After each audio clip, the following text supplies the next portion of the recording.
Hi friends, நாம் இன்றைக்கி இந்த வீடியோவில் சூப்பரான சுவையில் ஒரு அட்டகாசமான குஸ்கா ரெசிபி தான் எப்படி செய்யலாங்கிறத பார்க்கலாம். ஸ்டவ் ஆன் பண்ணி குஸ்கா செய்யறதுக்காக ஒரு பாத்திரம் வச்சுக்கோங்க. ஆயில் ஒரு அரை குழிக்கரண்டி அளவுக்கு ஊற்றிக்கோங்க. பிரியாணி இலை, பட்டை, லவங்கம், மராட்டி மொக்கு, ரோஸ் இதழ், ஏலக்காய் எல்லாத்தையும் போட்டு தாளிச்சுக்கோங்க. தாளித்ததுக்கப்புறம் மீடியம் சைஸ் பெரிய வெங்காயம் 3, பச்சை மிளகாய் 2 இதை மட்டும் போட்டு நான் நல்லா வதக்கிக்கிட்டேன். வெங்காயத்தோட நிறம் மாறி வரணுங்க. இந்த ஸ்டேஜ் வர வரையிலும் நல்லா வதக்கிக்கோங்க. இஞ்சி பூண்டு விழுது 2 ஸ்பூன் அளவுக்கு நான் ஆட் பண்ணியிருக்கேன். ஆல்ரெடி நான் பாசுமதி அரிசி 1.25 டம்ளருக்கு நான் ஊற வச்சுட்டேங்க. தக்காளி ஒரு 3 தக்காளி, மீடியம் சைஸ் தக்காளி 3 நான் ஆட் பண்ணியிருக்கேன். கல்லுப்பு கொஞ்சமாக போட்டு நல்லா மிக்ஸ் பண்ணி விடுங்க. அப்போ தான் தக்காளி சீக்கிரமாக நல்லா வதங்கி வரும்.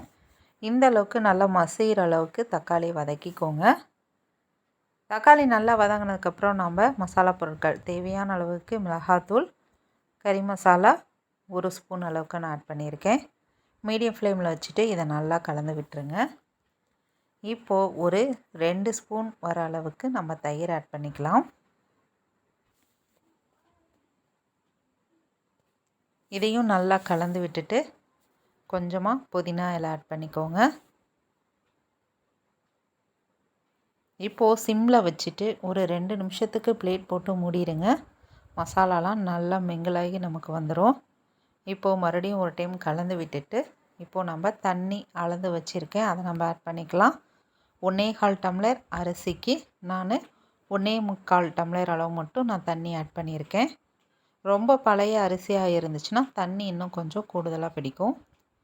ஆல்ரெடி நம்ம உப்பு ஆட் பண்ணியிருக்கோம். பார்த்துட்டு கம்மியாக தான் நம்ம ஆட் பண்ணோம். அதை பார்த்துட்டு இப்போது இன்னும் கொஞ்சம் நான் கல்லுப்பு ஆட் பண்ணிக்கிறேன். தண்ணி நல்லா கொதிச்சதுக்கப்புறம் மல்லி இலை கொஞ்சமாக போட்டு நல்லா கலந்து விட்டுருங்க. வாஷ் பண்ணி தண்ணி இருத்து வச்சுருக்கிற பாசுமதி அரிசியை நம்ம இப்போ ஆட் பண்ணிக்கலாம்.